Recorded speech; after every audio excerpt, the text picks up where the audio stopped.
Hey, Colony, how are you guys? I hope that you enjoyed Christopher Columbus Day. Yeah, the founder of our country.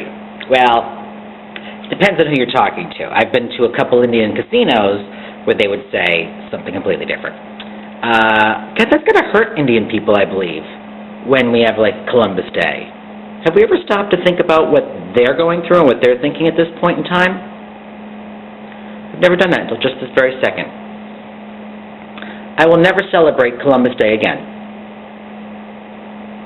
Yeah, I won't do that again. Although I'm grateful that I'm here, my family is here, and I am grateful for that. So, fun is the order of the week, because I'm not dealing with dealing. So, when I don't understand something, I look it up. And there's that joke in my stand-up act where my father, says, if you don't understand something, look it up. So I looked up homophobic, and homophobic means fear of gays. And then I go on to say, what are they afraid of? That we're going to beat them up and bang them? I'm going to kick your ass, but first I'm going to squeeze it. Come here, you little porcupine. Well, that's really why they should let gays in the army, because really, what would scare our enemies more than me? Hi, Osama. Ooh, someone's run to the Fly Master. So, I really do go and look things up when I don't understand them. So I did a Google search for why do people die? And the very first one came from Narrowland.com, was the very first entry, so I clicked on it. And I read a bunch of, people's opinions.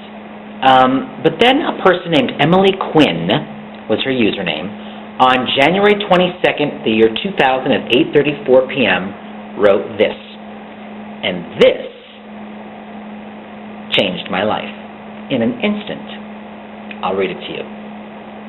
I'm not a religious person, so I'm not going to answer like a lot of the people have so far, which is Adam and Eve stuff and blah, blah, blah.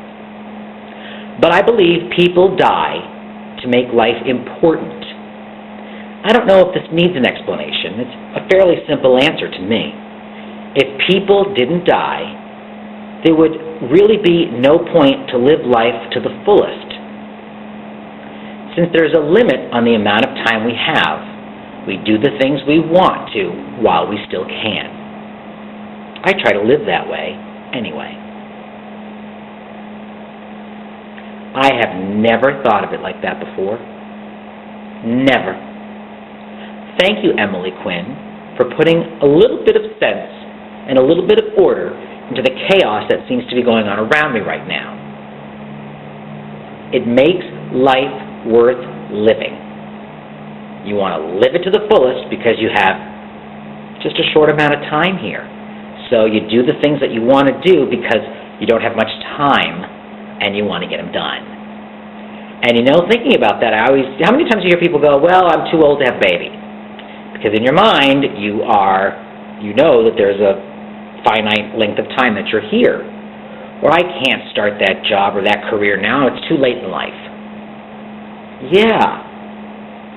There it is. Thanks, Emily Quinn. I loved it.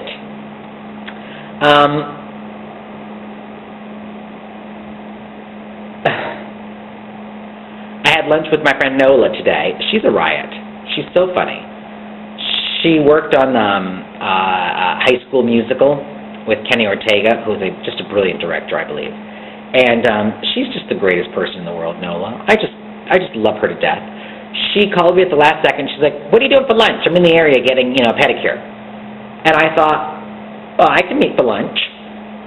So I slapped this little outfit on, and I went downstairs, and I met her at the corner place, my little favorite place that I love to go to because she was in the area. And we had a great little lunch.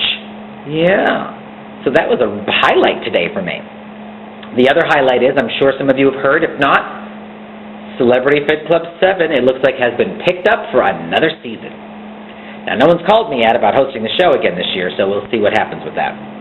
Hopefully they will, because I just love that job to death. So there's some good news. They're doing casting right now. I've gone out and asked some people to do the show, and they've all turned me down. So I think that's it. So you got some good news, a definition of something, and perhaps put some meaning into the bigger picture for some of you. You. Yeah. I love doing this because I can actually see you. Put some clothes on. Yeah. Hi. I will see you guys tomorrow. Oh my God, that brings up too, in the movie Dogma, one of my favorite films of all time. Kevin Smith, brilliant director and writer and actor. He, at the very end of the movie, Laura San Giacomo asks, is it Laura San Giacomo? I think that's her, the actress, asks God, played by Alanis Morissette, what the meaning of life is, what the purpose is, why are we all here? And God says, as the answer, boop, and smiles, and goes off and does some tumbling, like when we were kids. Yeah. So there you have it, kids. There's the meaning of life for me, and hopefully for you. See you next time.